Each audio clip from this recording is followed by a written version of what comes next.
दोस्तों नमस्कार, मैं डॉक्टर शंकर आलड़िया आपके अपने YouTube channel RJ37 home gardening में आपका हार्दिक स्वागत करता हूं।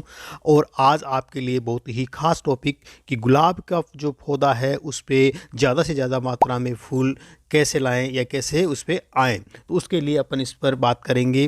तो मैं सीधा टॉपिक पर आता हूं। सिर्फ और सिर्फ मैं आपको 5 बातें बताऊंगा जिनका आप इस पे अप्लाई करके आप निश्चित रूप से ज़्यादा फूल प्राप्त कर सकते हैं, फ्लावर प्राप्त कर सकते हैं।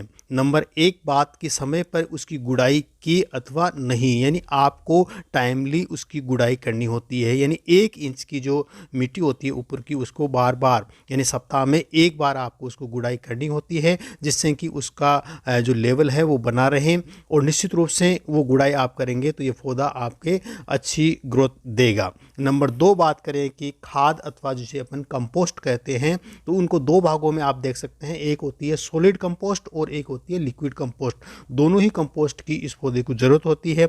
सॉलिड कंपोस्ट में अगर अपन बात करें तो उसमें जो काऊ डंग है या जो वर्मी कंपोस्ट है उसका प्रयोग आप इसमें कर सकते हैं। ये खाद आपको 15 दिन में अथवा महीने में 1 बार आपको सॉलिड कंपोस्ट डालनी होती है। अगर आपने सॉलिड कंपोस्ट डाली है तो लिक्विड कंपोस्ट उसके 15 दिन बाद आप डाल सकते हैं। लिक्विड कंपोस्ट में आप NPK का स्प्रे कर सकते हैं या उसकी जड़ों में भी NPK डाल सकते हैं। तो ये दोनों ही काफ़ी महत्वपूर्ण हो जाती है। अगर आपने उसका कंपोस्ट सही ढंग से दिया है तो निश्चित रूप से आपका वो पौधा अच्छा ग्रोथ करेगा।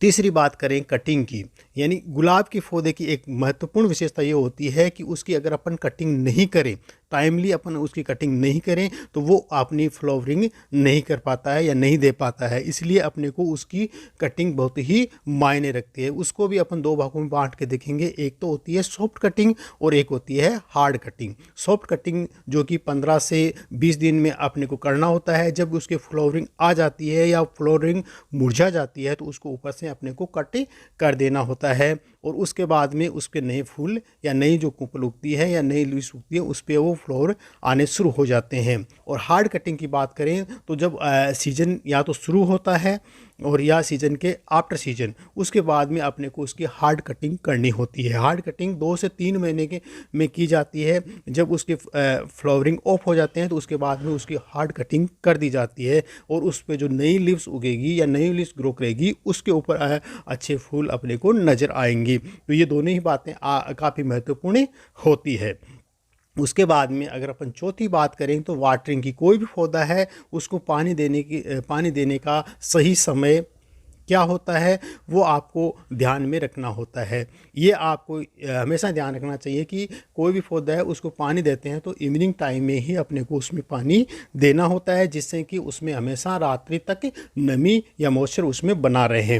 अब बात ये ध्यान में रखनी होती है कि सर्दी और गर्मी में पानी की मात्रा और उसकी टाइमिंग क्या होगी। तो सर्दी के दिनों में अपने को 4 से 5 दिन के अंदर अपने को पानी डालना होता है और गर्मी के मौसम में 2 दिन के अंतराल पर आपको उसमें पानी दे सकते हैं। पानी में ये भी ध्यान रखना है कि उसमें ज़्यादा मात्रा में पानी डाल करके सर्दी में उसमें केवल अपने को उस पर स्प्रे पानी करते हैं तो भी उसके लिए काफ़ी होता है। यानी ये वाटरिंग जब करते हैं तो ये अब उसके अंदर रुकनी नहीं चाहिए, उस पर नॉर्मली उस पर स्प्रे अपने को कर देना होता है। 5वीं बात अगर अपन करें तो धूप की, कोई भी पौधा है उसके लिए धूप काफ़ी मायने रखती है। तो जैसे सर्दी पड़ रही है या गर्मी पड़ रही है तो उस मौसम में उसको कितनी मात्रा में धूप आनी चाहिए, तो इसके लिए आपको ये ध्यान रखना है कि सर्दी का अगर मौसम पड़ रहा है तो 5 से 6 घंटे उस पौधे पर सीधी धूप आनी चाहिए। साथ ही अगर गर्मी का मौसम है तो आपको मॉर्निंग टाइम इसको आप धूप दे करके उसको आप छांव में रख सकते हैं। तो ये छोटी छोटी बातें हैं आपको ध्यान में रखनी है। अगर इन बातों का अगर आप ध्यान रखोगे तो निश्चित रूप से आपकी जो बगियां हैं वो काफ़ी मात्रा में फूल देगी या महक जाएगी और आपके इसकी 4 चांद लगाएगी। तो ये वीडियो आपको कैसा लगा निश्चित रूप से मुझे कमेंट सेक्शन में जा कर के आप बताएं और कोई भी क्यूरी है तो आप बेझिझक आप उसमें मुझे बता सकते हैं। धन्यवाद दोस्तों।